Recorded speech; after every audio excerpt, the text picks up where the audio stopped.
Assalamualaikum warahmatullahi wabarakatuh. Ketemu lagi dengan Ibu di pembelajaran daring yang ketiga ini.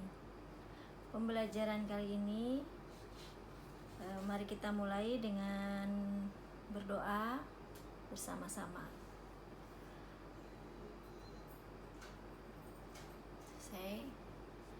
Materi kali ini, setelah kemarin kita membahas bab 1, yaitu teks laporan percobaan. Di dalamnya kita sudah mempelajari apa pengertiannya, kemudian apa ciri-cirinya, bagaimana strukturnya. Kemudian sekarang kita akan mempelajari tentang bagaimana ciri kebahasaan teks laporan percobaan. Baik, boleh dipersiapkan alat tulisnya. Ada beberapa ciri kebahasaan yang akan kita temui di dalam teks laporan percobaan, yaitu ada 8. Yang pertama, kata umum dan kata khusus. Yang kedua, kata tugas. Yang ketiga, kalimat aktif. Yang keempat, kata kerja aktif. Yang kelima, kata serapan atau istilah. Yang keenam, urutan kegiatan. Yang ketujuh, kata benda atau frase benda. Yang kedelapan, diagram dan tabel.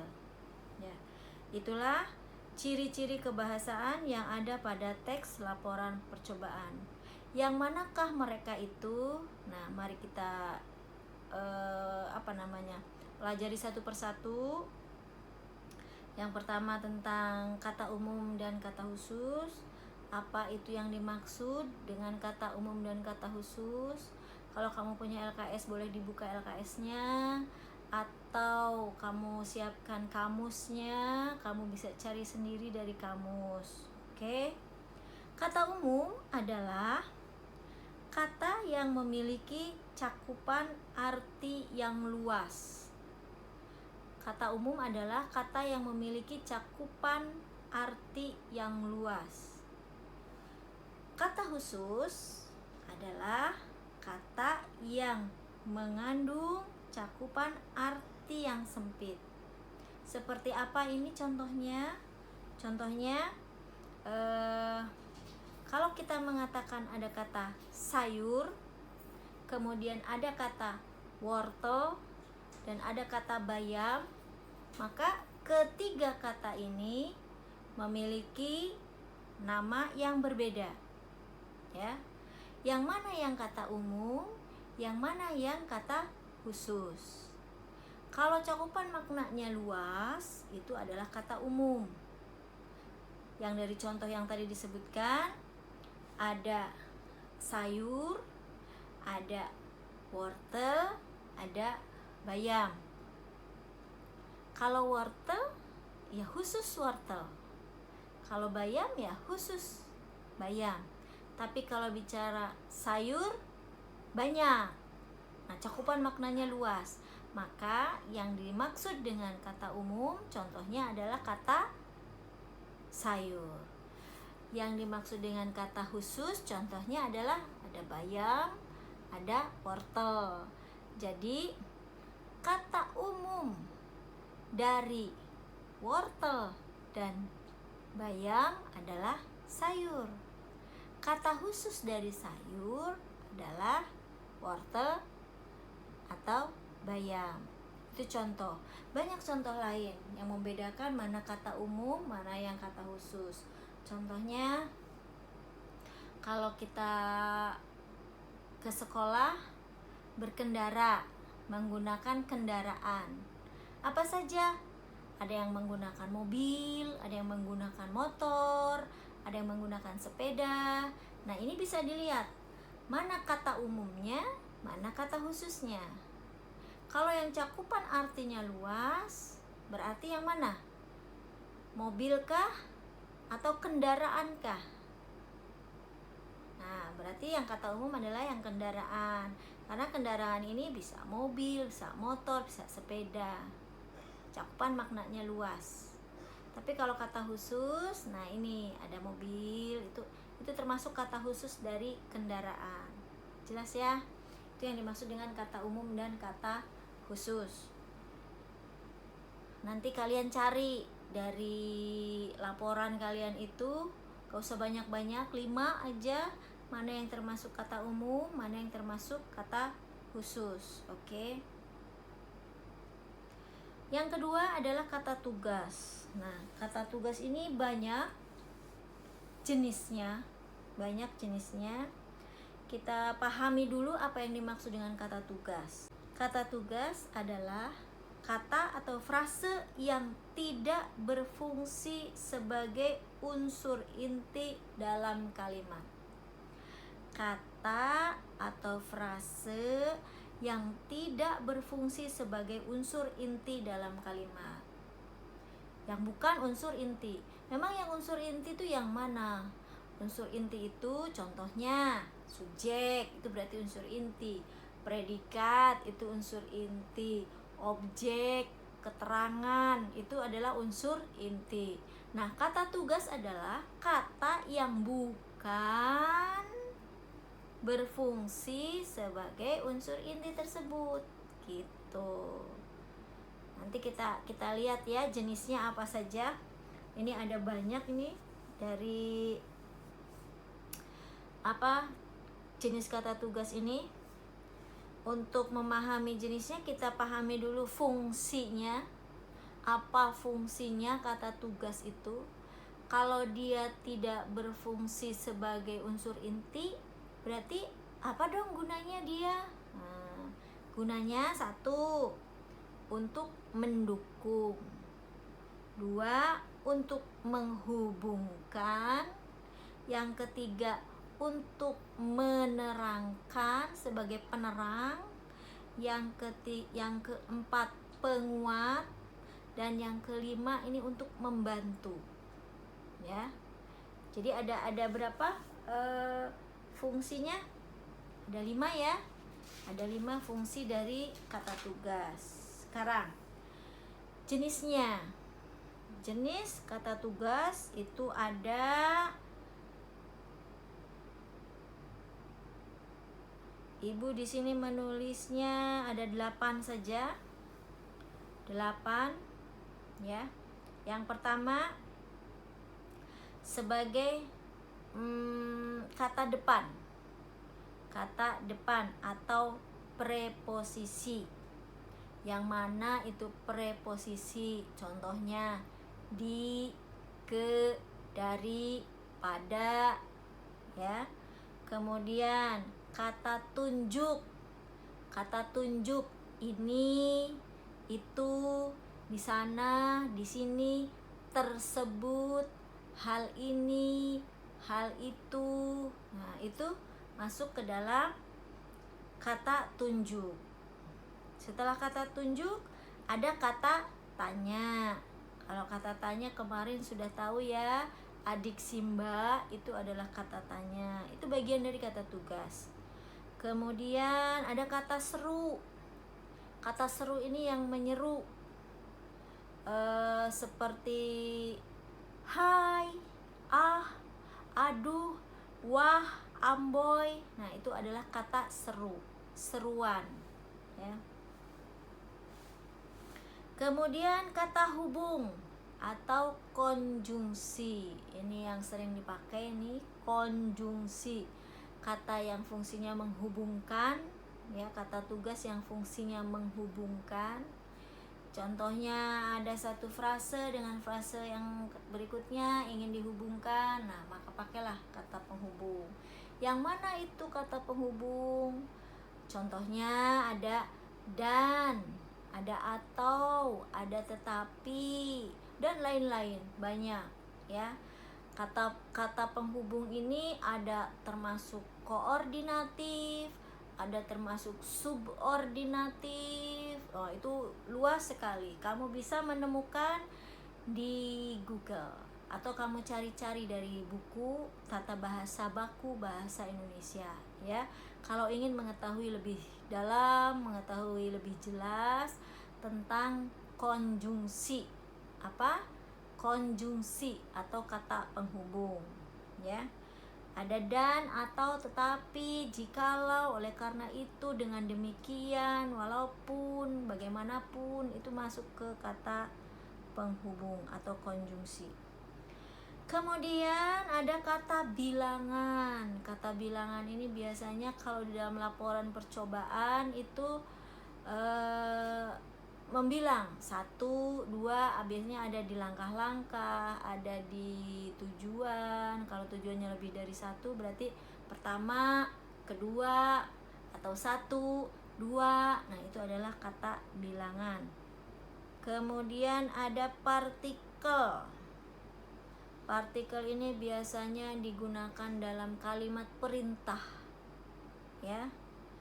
Contohnya partikel ini ada lah, kah, tah, pun. Sebutkanlah, lakukanlah. Nah, seperti itu menggunakan partikel. Bacalah, ya, itu adalah jenis-jenis dari kata tugas. Ada banyak ini, tolong diingat. Ada kata depan atau preposisi, kata tunjuk, kata tanya, kata seru, kata hubung, kata bilangan, dan terakhir adalah kata perintah atau partikel. Oke, selanjutnya adalah kalimat aktif. Kalimat aktif adalah kalimat yang subjeknya melakukan pekerjaan. Kalimat yang subjeknya melakukan pekerjaan. Biasanya cirinya predikatnya itu berimbuhan me, ber, kemudian ter, ya. Contohnya yang mana? Menyanyi, berlari. Jadi kalau membuat kalimat predikatnya berimbuhan me atau ber, maka itu kalimat aktif. Contohnya, Aldi menulis laporan. Itu contohnya. Atau Ibnu menyimpan buku. Atau siapa? Anissa bernyanyi. Itu yang kata kerjanya mendapat imbuhan ber, ya. Kemudian yang biasa ada dalam teks laporan itu selain kalimat aktif juga ada kalimat pasif. Kalimat pasif ini kebalikan dari kalimat aktif, yaitu subjeknya dikenai pekerjaan. Kalimat yang subjeknya dikenai pekerjaan berarti predikatnya berimbuhan di, itu cirinya. Predikatnya berimbuhan di. Contohnya tadi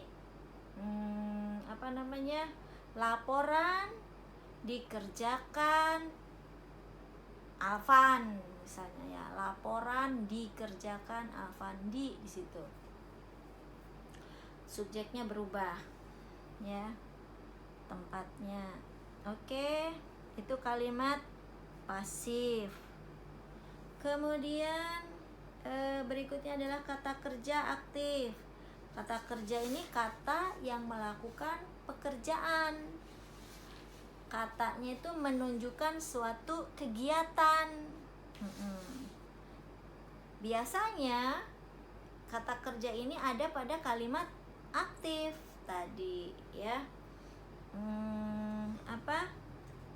Kata yang biasanya mendapatkan imbuhan me, ber, ter, kemudian melakukan pekerjaan gitu. Contohnya, makan, melakukan pekerjaan bukan?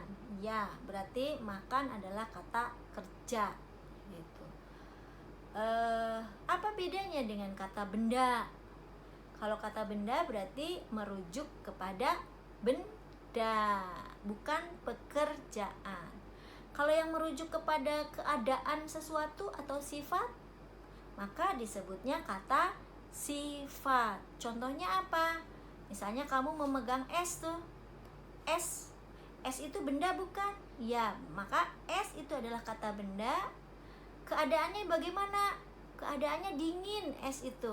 Nah, maka dingin itu adalah kata sifat. Ya, kalau keadaan itu kata sifat. Kalau kata kerjanya yang mana? Kalau mau dibuat kalimat, kata kerjanya berarti kalau es itu kaitannya dengan minum. Berarti kalau mau dibuat kalimat, saya minum es dingin sekali. Nah, saya itu benda, kata benda. Kenapa? Ada kan orangnya gitu. Benda. Kemudian minum itu kegiatannya, maka itu adalah kata kerja. Kemudian es itu juga ada bendanya, itu kata benda. Kemudian dingin itu adalah keadaan dari benda itu, maka itu kata sifat. Jelas ya? Jadi ada kata kerja, ada kata benda, ada kata sifat. Apa lagi? Kata kerja, kata benda, kata sifat. Jangan lupa itu biasanya ada di teks laporan percobaan. Bahasanya menggunakan jenis-jenis kata tadi. Kemudian yang kelima adalah serapan. Serapan atau istilah apa ini serapan? Serapan ini biasanya kata asing yang digunakan ke dalam bahasa Indonesia. Itu namanya serapan. Kata serapan, kata yang diambil dari bahasa asing ke dalam bahasa Indonesia. Perlakuannya ada dua.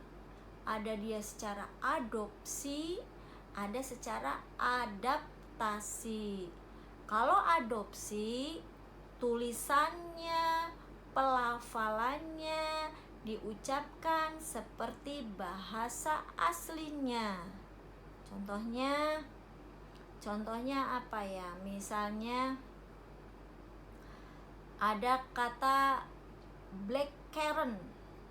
Nah, itu mengucapkan blackcurrant, tulisan dan pengucapannya seperti bahasa asing karena dia dari bahasa asing gitu.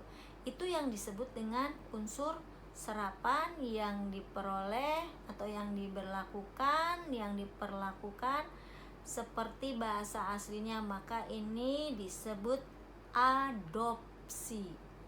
Kalau adaptasi yang mana? Kalau adaptasi ini yang sudah diindonesiakan. Dia awalnya dari bahasa asing.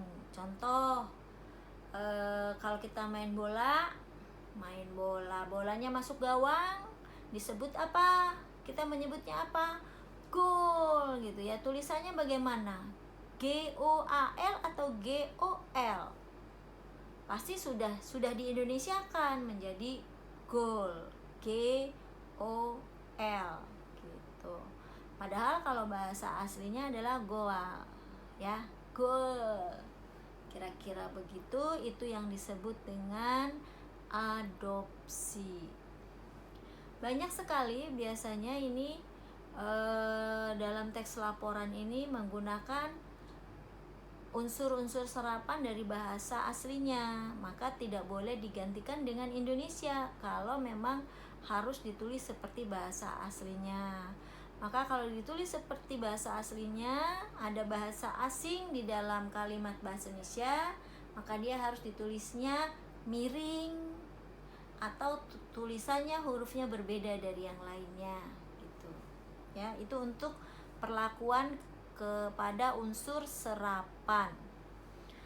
Kalau istilah yang mana istilah? Nah, kalau istilah ini adalah kata yang digunakan mengandung bidang studi tertentu.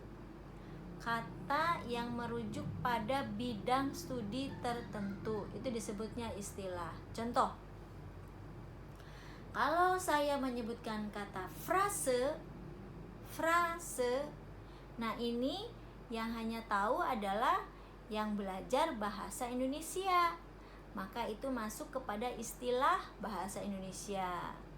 Atau dengan kata, misalnya ada kata hipertensi, itu istilah mana itu? Itu asal katanya dari kira-kira mata pelajaran apa? Biasanya biologi ya, atau ilmu kesehatan kan? Nah, berarti itu istilah biologi atau istilah ilmu kesehatan. Kalau kira-kira apa kalau di IPS itu ya? Kalau di IPS itu apa? Yang perpindahan penduduk, transmigrasi misalnya. Itu transmigrasi berarti itu adalah istilah dalam bidang IPS gitu ya. Jadi kata yang digunakan dalam bidang studi tertentu itu disebut istilah. Berikutnya ada kata benda, sudah. Kemudian ini apa yang dimaksud dengan frase benda? Frase itu dua kata yang memiliki satu jabatan, itu namanya frase. Ada dua buah kata tapi jabatannya satu, misalnya anak ibu gitu ya. Apalagi sedang makan. Ini bukan frase kerja ya, tapi frase benda. Anak ibu, terus apalagi kalau benda itu buku baru gitu ya. Kata bendanya adalah buku. Nah, baru di situ adalah keterangan dari buku, maka itu disebutnya frase benda gitu, ya. Kira-kira begitu. Terus yang ke-8 ini adalah diagram dan tabel. Diagram tahu ya, diagram ya, cara singkat atau bahasa penulisan, penulisan yang digunakan untuk memudahkan menyampaikan informasi dalam bentuk lingkaran, dalam bentuk batang, atau dalam bentuk garis. Itu namanya diagram. Kalau yang bulatan untuk menunjukkan persentase jumlah sesuatu bisa menggunakan lingkaran. Kalau 50% berarti dibagi 2, 50% gitu ya. Itu menggunakan diagram lingkaran. Ada juga yang menggunakan diagram batang ya, ketercapaian terhadap sesuatu tahun sekian, 50 tahun 2001, misalnya 70 tahun 2002, pencapaiannya 90. Nah, itu dibentuk dalam diagram batang bisa gitu ya. Kemudian ada diagram garis. Itu biasa menggunakan garis X dan garis Y ya. X, Y gitu. X-nya berapa, Y-nya berapa, ditarik, ketemu di mana. Demikian tadi materi tentang ciri kebahasaan yang harus kamu pahami dari teks laporan percobaan. Semuanya ada 8, diingat-ingat lagi. Tolong tugasnya diperhatikan. Silahkan mencari masing-masing dari ciri kebahasaan 1-8 itu. Kamu tuliskan dari satu ciri itu 5 contohnya ya. Ditulis di buku, di belakang struktur yang kemarin tugas 2. Jadi di belakang tugas 2 itu dilanjutkan untuk ciri kebahasaan. 1 apa, contohnya 5 dan seterusnya sesuai dengan yang disebutkan tadi. Dari mulai kalimat aktif, kemudian sampai dengan tabel dan diagram. Kalau tabel cukup satu, diagram juga cukup satu contohnya. Jadi kamu tahu mana yang disebut diagram, mana yang disebut tabel. Kalau di dalam laporan percobaannya tidak ada, kamu bisa cari dari manapun yang menunjukkan bahwa itu adalah tabel atau itu adalah diagram, atau itu adalah kata benda, atau itu adalah kata kerja gitu. Sesuai dengan yang tadi disebutkan ciri kebahasaan teks laporan percobaan. Itu saja yang bisa Ibu sampaikan. Kalau kalian masih belum jelas atau kurang jelas dengan penjelasan Ibu, silakan kalian cari, browsing sendiri. Misalnya cari, kamu kurang paham tentang kata tugas, kamu cari, ketik kata tugas. Nah, itu banyak di situ, bisa kamu pelajari sendiri ya. Kalau masih ada kurang-kurang jelas boleh bertanya. Ingat, pertanyaan dikirimkan ke grup kelas, ke WA grup kelas. Jangan ke Japri, karena siapa tahu pertanyaan kalian bermanfaat untuk orang lain, dan orang lain atau teman yang lain bisa membaca pertanyaanmu itu, siapa tahu sama dengan apa yang ingin ditanyakan. Jadi kalian akan mudah cepat paham dengan materi kedua ini, materi kedua ini ya. Itu saja, mudah-mudahan bermanfaat. Assalamualaikum warahmatullahi wabarakatuh.